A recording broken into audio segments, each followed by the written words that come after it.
on a cold and cloudy Saturday morning in Northeast Ohio. Welcome on into the Bullpen, a live edition here on a Saturday morning. It's the Bull and the Fox, brought to you by Bet Rivers, and we will be breaking down day 2 of the draft and looking ahead to the final day today in the draft. First, I want to let you know that playoff basketball is underway. Cavs back in action tomorrow at 1 p.m. Take your shot with a first-round bonus bet. Bettors in Ohio can get a $10 bonus bet to use on basketball when they enter the code ATB413. You see it right underneath me there. ATB413. Offer ends on April 26th. That's tomorrow. Make sure you use the code. Take advantage of it today. Must be 21 and in Ohio. Eligible players only. Gambling problem, call 1-800-589-9966. Dustin, we can only judge based on paper, right? Guys haven't played any games since college. But on paper, it kind of feels like the Browns have done a great job in this draft. I just said it to you off the air, yeah. Before we came live. It's like, yeah, it does feel like they're putting together a nice draft. At least it seems from like the national pundits and the folks that are, writing and talking about these things. The Browns are getting a lot of praise early on for the first 3 rounds. And I think rightfully so, because they've taken good value. They have drafted positions of need. I mean, they've kind of done like what you and I have said for a long time is like, just like don't overthink it, right? I mean, you're in a certain spot, like who's available, like take the best player, take who you need. And I think that's kind of what they've done here through the first 100 picks in this draft. Yeah, they've taken 2 offensive linemen and 2 wide receivers, their biggest area of need. There's certainly some level of mixed opinion on the wide receivers they took, but clearly the consensus was that those guys were somewhere between the 4th and 6th best receivers in this draft, and the Browns took 2 of them.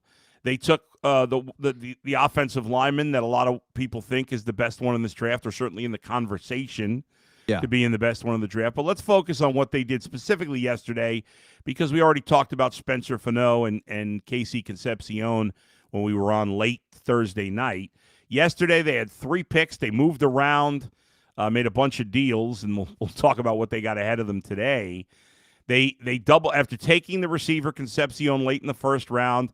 They, with the 7th pick in the second round, went again at wide receiver, which I know a lot of people were excited about. And it was another guy that had been discussed late in the first round, and that's Denzel Boston from Washington, a very different wide receiver than Casey Concepcion. Concepcion, more of a speed guy, not a big guy. Boston, the opposite. I mean, I'm hoping he's a lot better, but he's more physically like a Cedric Tillman. He's a big guy, 6'3", 212. Then they went to a safety that you and I talked about, got a lot of hype, obviously played at Toledo. A lot of people had him as a first-round pick, and the Browns get him with the 26th pick of the second round, Emmanuel McNeil Warren, who we'll get into details with you in a second, because I know you've seen a lot of them at Toledo. And then finally in the third round, with the 22nd pick of the third round, they trade back up after they had traded down to get a big offensive lineman, guy who played tackle in college at Florida, Austin Barber. So even though they spent resources in free agency on the offensive line, for the first time, they have spent a lot of resources high in the draft on offensive line and wide receiver, and hopefully you might have 5 completely different starters from last year on the offensive line, and 2 of your 3 main guys at wide receiver might be new as well. Let's start from the top of yesterday with the 7th pick of the second round, Dustin. Denzel Boston from Washington. What do you think about him? I mean, listen, Boston's a player that, a lot of people thought could go early in this draft, and he was one of the top players on the board going into the second day, and I absolutely love the pick. I mean,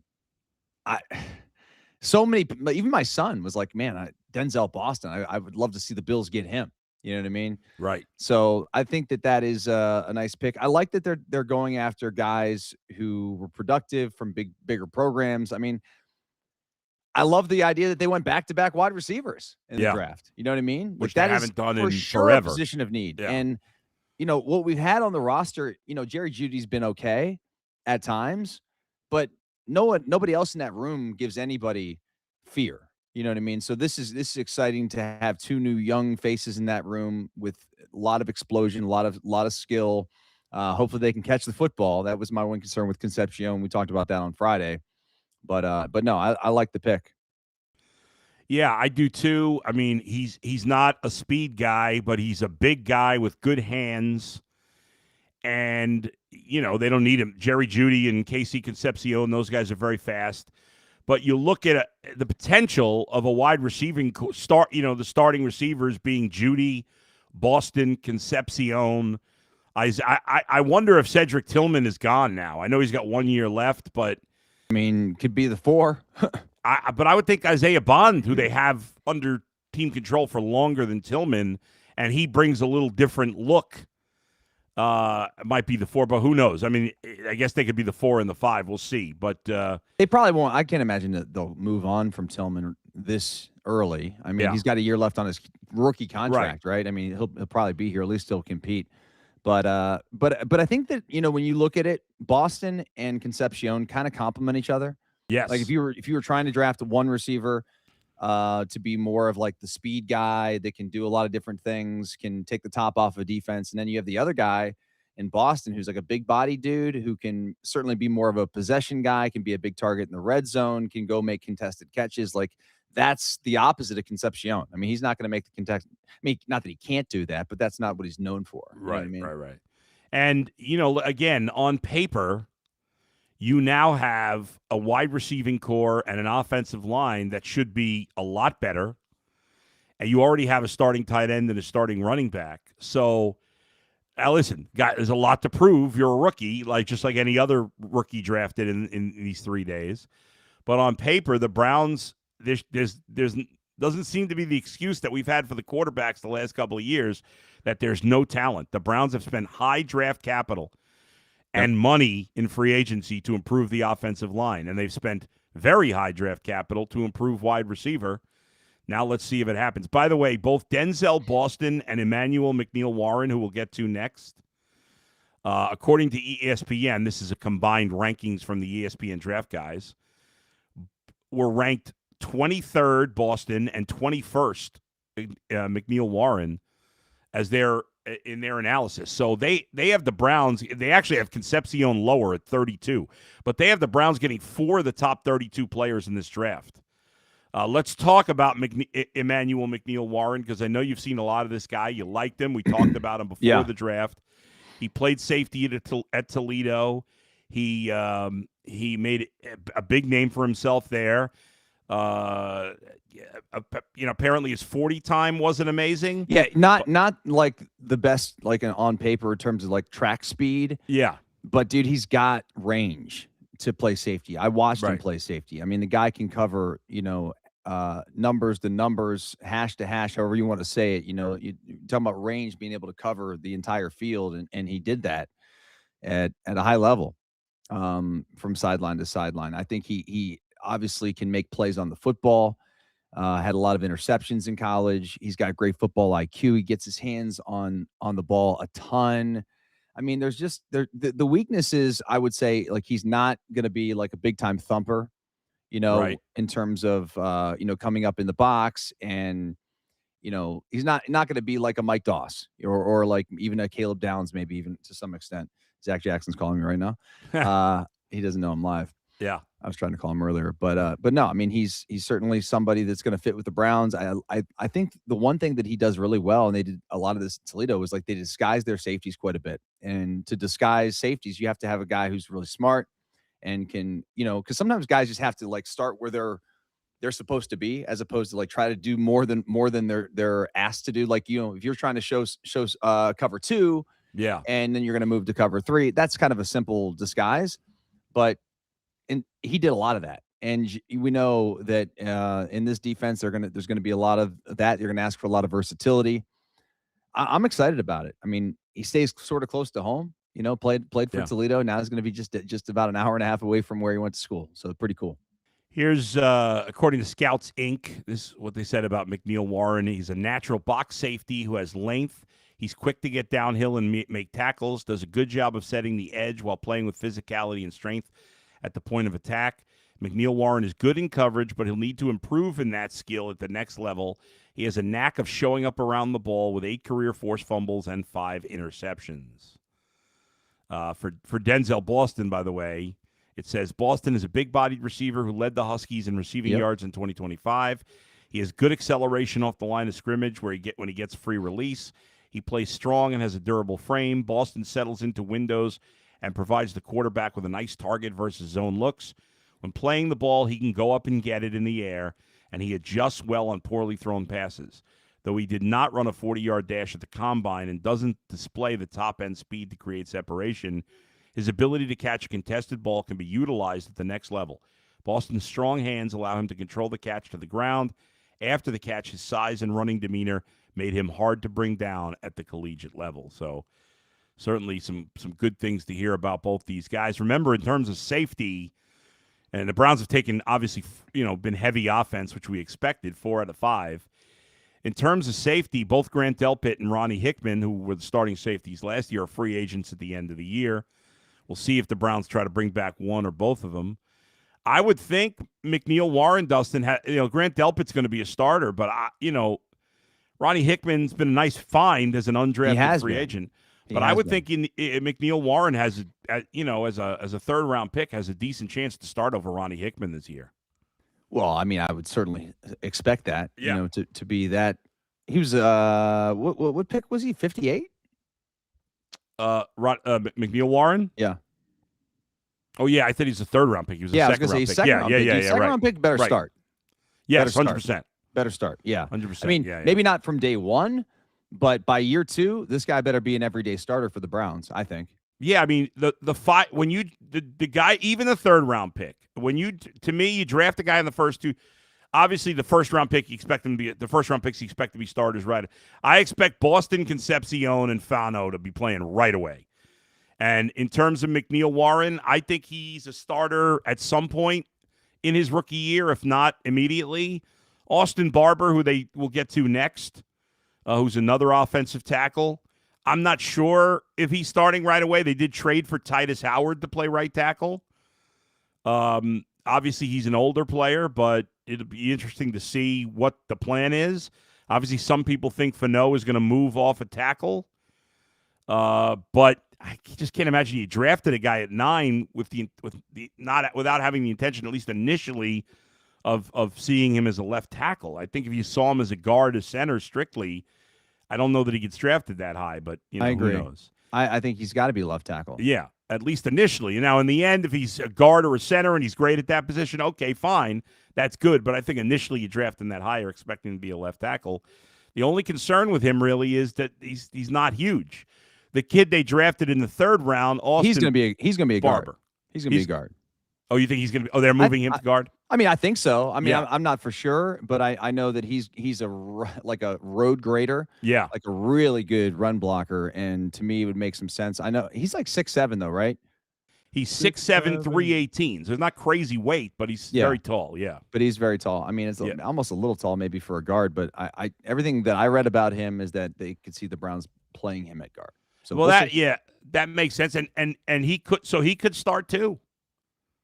I mean, Joel Batonia. I'm looking at Joel Batonia. He was 6'4", not 6'7". But I mean, we had 7 different left tackle starters the last 3 years. Yeah. I mean, this offensive line's been absolute disaster the last couple of seasons with injuries. I mean, the Browns have now added, between the first 3 rounds of the draft, free agency and trade, they've added 5 offensive linemen and re-signed Tevin Jenkins, who they had last year as a 6th guy. Right now at Our Lads, which does a good job with the depth charts, they have the Browns depth chart listed as Fano at left tackle, Zion Johnson, who they signed to a big free agent contract at left guard, Elton Jenkins, who they signed as a free agent as the center, Tevin Jenkins, who was a backup last year, they re-signed him at right guard, and Titus Howard, who they traded for at right tackle. And they have Austin Barber listed as a backup. We thought maybe Luke Whippler could start at center, but I don't think that's going to happen. I think Zach Zinner might be out of here. I wouldn't be surprised if they have designs on Austin Barber playing guard, if he ends up starting at right guard between Jenkins and Titus Howard, and then Tevin Jenkins is on the bench. But, the Browns' offensive line should be – I mean, they had one of the worst offensive lines in the league last year, Dustin. They have potential to have, like, a really good offensive line this year. Again, a lot of it's potential, but Elton Jenkins has been a good player in this league. Titus Howard's a solid player. If these two rookies pan out, I mean, and you spent a lot of money on the other guard, whose name I'm now forgetting, and even though I just looked at it, Zion Johnson. Oh, yeah, Zion Johnson. Yeah, I think the Browns are thinking they went from bottom 10 to top 10 on the offensive line. I think it's possible. Here's the other thing. Yeah. And I'm curious your take on this. Just looking at the first 3 rounds, Barry, Monken, I feel like they told us all that we need to know. Like, yeah, the offense wasn't good enough.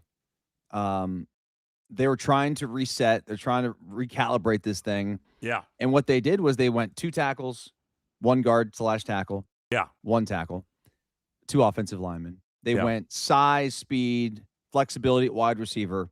Yeah. Like, it's almost like a full identity reset. And it tells me another thing, in that this is going to be an evaluation year for Shedeur Sanders. Like, they're giving him every opportunity, I think, to win this job. I'm not convinced he's the starter, Dustin. I don't think Deshaun Watson is. I think he could be the star. I will see. We'll see. Could all right. Well, we'll find out. But you may be right. Either way. Yeah. Okay, fine. Yeah. Insert quarterback Watson or quarterback Shedeur. They're going to give these guys a chance this year, and they're giving them protection. Yes. And they're giving them weapons. Yeah. Yeah, there's no doubt about it. I mean, again, I've said it a few times. I'll say it again. It's on paper right now, but the offense looks big time improved on paper. Now it's got to translate to the field. But, I mean, your offensive line could be a strength. Your wide receiving core should at least be decent. You got a good running back. The funny thing about this is, I think there's a decent chance at the end of the day that Boston could end up being your alpha out there at wide receiver. It's possible, right? Yeah. I would not be surprised if at the end of the next 3 years, we look back and we say that Denzel Boston's was the number 1 receiver out of this draft, not Concepcion. Is Concepcion, is he a slot guy? I mean, is he going to play out of the slot, you think? I think he's played everywhere. Yeah. But I don't know exactly where they're going to use him with the Browns. I mean, you would think he's only like 5'11", maybe 6 foot. He's listed 6 foot, so you got to assume that guy's probably about 5'11", maybe 5'10" and a half. I mean, again, I like what the Browns have done. I think this is dude, it's the best I've felt after a Browns draft in a long time. They have done very, very well, I think, in this draft. Not even that I hate to give him credit. I want to give him credit. Yeah, I want to say good things about this organization. Right. I feel like we every opportunity we get, we take shots at them and say, well, Andrew Barrow will screw this up. He doesn't know what he's doing. He's never done this. Okay, well, now he has done. Last year's draft was really good. Yeah. This year's draft so far on paper looks to be pretty good. Still don't have a quarterback, but at least they're giving this football team a chance to find out if they have a quarterback on their roster. And if they don't, then they're going to go to the draft next year and they're going to draft a quarterback. No doubt about it. It's a year, and it's a situation where I'm always screaming quarterback, and they obviously nobody likes the quarterbacks in this draft besides Mendoza. But a lot of fans are like, you got to build the rest of the team first, and teams do it different ways depending on their opportunity to get a quarterback. But the Browns are now in a situation where they are built. Obviously, the defense was already good. The offense on paper should be better. How much better, we don't know. Now, it's the quarterback. You got a new coach, for those who were done with Stefanski, and I was done with him by the end. You've got improved talent on offense. There seems to be no excuse for the quarterbacks. If it's Watson or Sanders, whichever one, if they don't play well enough, then it seems like you have a good team already built for the new quarterback that might be coming in next year. But first, you'll get an opportunity for Watson and or Shedeur, probably both at some point this year, to have an opportunity to take the improved talent and run with it and have success. And hopefully that will happen, because it would be ideal if the Browns didn't have to draft a quarterback next year. But, there's really nothing bad to say. I like all these picks. The consensus is that the Browns did a good job. They drafted 4 players that a lot of people thought would be first-round picks or at least borderline first-round picks. They got an extra big offensive lineman in the third round that people like. And now they have a bizarre day today, Dustin. I was going to say 4 fifth-round picks. They're not drafting 4 guys in the 5th round. Well, and not only that, they have no fourth-round picks, no sixth-round picks, and a late 7th-round pick. So they have 5 picks today, but 4 of them in the 5th round, as you said, are in a 7-pick stretch. They have 4 out of 7 from the 6th pick through the 12th pick in the 5th round. They have 4 of those picks. So, yeah, I'm guessing they don't draft 4 players in the 5th round. Maybe they use 2. Maybe they use 3. Maybe they use all of those 5th-round picks to move up. I have no idea. I'm sure there's a guy they might be targeting in the 4th round that they like. But, yeah, I'm with you. I don't think they just sit with those 4 picks in a 7-pick stretch and stay in the 5th round. But I guess time will tell. Let's see what the fans had to say. Last call with the Bull and Fox emojis. Michael Shupska says that last pick felt a little weird. I don't know why is that weird to take another offensive lineman. I don't think it's weird. No, I don't think it's weird at all. But the steal of the draft, he says, is Emmanuel McNeil Warren. I thought that guy was going to go in the 1st round. And yeah. The Browns got him in the 2nd at the 58th overall pick. It's crazy. Johnson Island says wide receiver 1, wide receiver 2, or wide receiver 1, Concepcion, Jerry Jeudy, I guess. Wide receiver 2, Concepcion, wide receiver 3, Boston. Let's see. TU mid-distance. I'm really happy with Andrew Berry's draft picks this year. It seems like he's finally starting to understand how to pick players. Time will tell, though. Jay Strauss, love the Browns draft, but let's address why UCSS has been ruined with them basically kicking Tyvis off the show. Why can't he just do the show from Columbus? We can't. Tyvis has not been kicked off the show. Tyvis is on the show. He's on the show as a guest. Because of the time change, none of us are happy about it. Tyvis can't get to the studio. Doing a full 2 hours on remote is too tricky because it's just hard, folks. We're all disappointed. It's insulting to the rest of us to say it's ruined the show. We all hate that Tyvis is not able to be in studio on the show. We love Tyvis, and it's just unfortunate. That's the time. It is what it is for now. Yeah. Let's see. I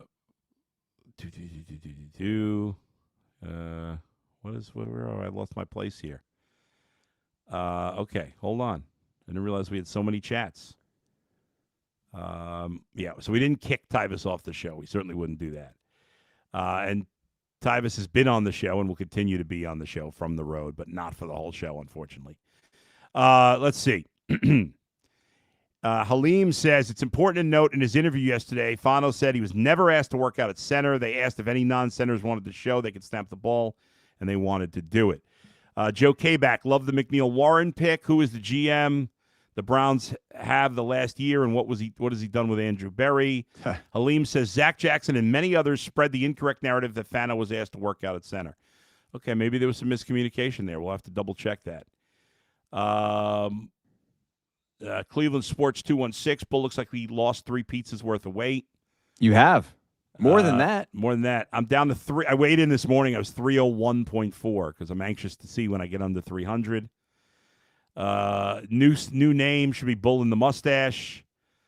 Joe Kabak, bring me Nussmeier today. I have no interest in Nussmeier. I have no interest in the Browns taking a quarterback. Let's see. Deep sea sleeping. Gabriel proved he can come in and be a competitor. I have no interest in seeing Dylan Gabriel. Do you? I have no interest in seeing Dylan Gabriel. No.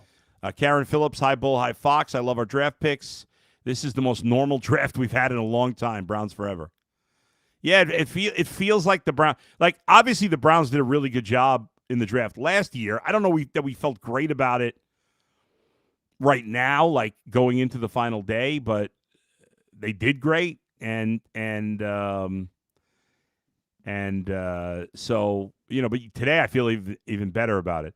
Havoc says Bull can't help his hate for Sanders. What did I say that was hateful to Sanders, Dustin? By saying that I think when you mention his name, people think you're hating on him. It's crazy. By saying that Deshaun Watson might be the starter, I guess that makes me a hater. Cleveland Sports says I think Shador should start. No reason to play Watson. What if Watson balls out? You're going to re-sign him? Yes, you might. If he balled out, why wouldn't you? As bad as it's been. You play the guy that's the best guy. That's all the coach cares about. If it's Shador Sanders, you play him. If he thinks it's 100%. Deshaun Watson, play him. 100%. Why is this complicated? Jeffrey Champion says Casey Concepcion has more upside. He does have more upside. I do. I agree with that. Joe says, how is Bull a hater to suggest he's unproven, which is true. Do you speak the facts? Yep. Johnson says Boston is better than KC. KC even took handoffs at NC State. That's true. They can use him in that way. I mentioned they've used him on punt returns. I'm not sure if the Browns will use him on punt returns, but he can. Yep. I say the Browns like to do that, but it's a new regime, so I don't know. I assume they will like to. It is funny. I keep forgetting that sometimes, Stefanski's not here anymore. Yeah. Let's see. Bahumdinger says Boston runs in the 4.6s, really struggled against man. That's why he fell. Nasty work. Put some pants on, Bull. How does he know I don't have pants on? Oh, I can tell. I have shorts on. I'll stand up. We don't need to see all that, Bull. Come on. I'll show it. Can you see it? No, dude. This is kind of weird now. It is weird. Now you just get my belly. No, I thought we were gonna get like a glimpse of something we didn't need to see there. Yeah. I am wearing. I do have pants or shorts. Let's see. Where am I? Okay. Jay Sanders, Boston will be a complement to the run and screen game. He's a good blocker. Dime Doppler. This draft class was supposed to have all these great quarterbacks. Not a single one in this class will be elite. So projecting next year this early is a joke. I don't know that we were just saying that they would probably draft a quarterback if this season doesn't go well at quarterback. Correct. That's not a crazy thing. Listen, they're giving these quarterbacks that are here all the help they need to at least prove themselves or have the opportunity to have no excuses. Like, you can't look back and next year, I don't think, and be like, oh man, if only we'd given Shador a line. Right. Or tried to give him a line. They're trying to give him a line. Whoever is the quarterback, whether it's Shador or Deshaun Watson, yep. They should have a much better opportunity to succeed last year. Certainly, Shador Sanders did not play well last year. He had a couple of flashes, but he did not play well. That's pretty clear. But how much of a chance did he have to play well with the talent around him? It would have been hard for most quarterbacks to have success in that situation. Correct. Let's see. Joe Mannix all the way to 200 Bull. Christopher Myers looking good. UNAB get an A. Thank you, Christopher. Jeffrey Champion, Austin Barber had a 91 run block grade. Apparently he's much better as a run blocker than a pass blocker. You talked about that before. George Lindenmuth. I was excited on the trade up because I thought it was for Pregnon, who's the guard, but now people are saying medicals with him is why the slide. Also, that guard not the guard. The cornerback that a lot of people thought would be a first-round pick, he's still available to start the fourth round. McCoy, is that his name? You know what I'm talking about? Jermod McCoy from Tennessee, the cornerback. ESPN has him as the 16th ranked prospect. He missed all of last season with a torn ACL, and obviously there's some major concern because he still hasn't been drafted to this point. I do remember that name. You know why I remember that name? Because I had Tennessee's opener this year, and I remember him not being a part of it. So. Obviously a good player, but there must be some red flags with the injury. Yeah, no doubt. Johnson Island says start Watson. Jay Sanders, I think Watson scared the coach. He's been injured so much he's unreliable. Very likely true. Joe says, Bull, can you pass on my thanks to whoever managed to get the first hour of UCSS viewable on the WKYC website worldwide? Appreciate the effort to keep UCSS firing. Thank you. Olivier Klaushofen, if Watson balls out, if Deshaun Watson, again, nobody's predicting this, Dustin. I'm certainly not. But if Deshaun Watson wins the starting job, and if Deshaun Watson plays great football, as crazy as it is, as much as people will be apoplectic about it, and I mean great, I don't mean just like he's serviceable. if he plays great, if he somehow like 35 recaptures touchdowns. the magic, then I would sign him again. As insane as that might sound, I would. He would have. What to I'm just going to pass up on a guy amazing. who came back. It's He'd not have like to he's play. 40. He'd have to play amazing. Amazing, and I'm not betting on that in a million years. Would I bet on that? But if it happens, yes. I think we'd also have to be at that point be like, man, Stefanski was this bad. Maybe so. Maybe Because, that's on him. I mean, if Todd Monken's able to revive Deshaun Watson's career and get him another contract, then Todd Monken is the guy for the job. That's right. Two things can be true, Pod. Y'all like the Denzel Boston pick. Yeah, if you were with us earlier, we both like that pick a lot. We like the whole. I'm not negative about any of their picks. I was a little lukewarm on Fano initially because my guy Sean King had said he liked some other tackles better. But as the time has gone on, I'm fine with that pick. I like everything they've done. I really have no beef with anything they've done in this draft. I think the potential's really high. Okay, so we don't know when the Browns are going to pick. Obviously, they have those 4 5th-round picks. They'll probably end up moving around. But let me ask you this, Dustin. In terms of positions, and I know it's late, by this point, if a guy can start at all, it's a big win. But in terms of positions, let's say right now they have 5 picks. How many picks do you think they'll end up making in the final 4 rounds? They have 5 right now. I think 3. Okay. So just position-wise, what would you do? What are you thinking for the Browns with the 3 remaining picks? I think they're going to draft a corner. Okay. I think they'll definitely draft a corner. I think that they will probably take a running back. I think they'll probably take a running back late, and then some sort of a linebacker. Okay, I'm with you at. I think they will take a corner. I agree because those guys. And by the way, those guys are depth guys that play special teams. So that's those positions specifically. Right. I don't think they'll take another receiver. They could, but I think they'll take either a backer, a corner, and then a running back. I tell you another position they could target is tight end because they don't have much behind Fannin. So if there's a guy they like that has some upside potential, maybe they take a tight end. I'm with you on corner. I think I'd be shocked if they don't take a corner going forward. I could see a running back. It's not a desperate need, but I could see a running back of this. There's always a couple of running backs late that people think are interesting. I would think they'll go a corner. You probably could use a little depth at linebacker. I agree. Tight end and running back. I think those are the 4 positions maybe we're looking at. I mean, you never can have enough defensive linemen either. I'd be surprised if they took a 3rd wide receiver or 3rd offensive lineman, but they were so. I'd be very surprised if they took another wide receiver. Offensive line, you never know. I would be surprised too. I'm just saying they could if they could. Nothing could shock you. So there you go. All right, thanks everybody for joining us this morning. If you haven't done so already, please hit the subscribe button. I know a lot of people watched our late night Thursday night recap. Yeah. So thanks for doing that. I'll be back on live tomorrow afternoon after the Cavs game, and Dustin will be back. I'll have Zach Jackson on the podcast on Monday to get his final recap of the draft, and then Dustin and I will be live Tuesday morning at 8:30. So that's all coming up. Until then, thanks to Levi and Ernie for producing today. We'll talk to you next time. Where else but right here in the bullpen with Bull and Fox, brought to you by Bet Rivers. Everybody have a great weekend. See you. Peace.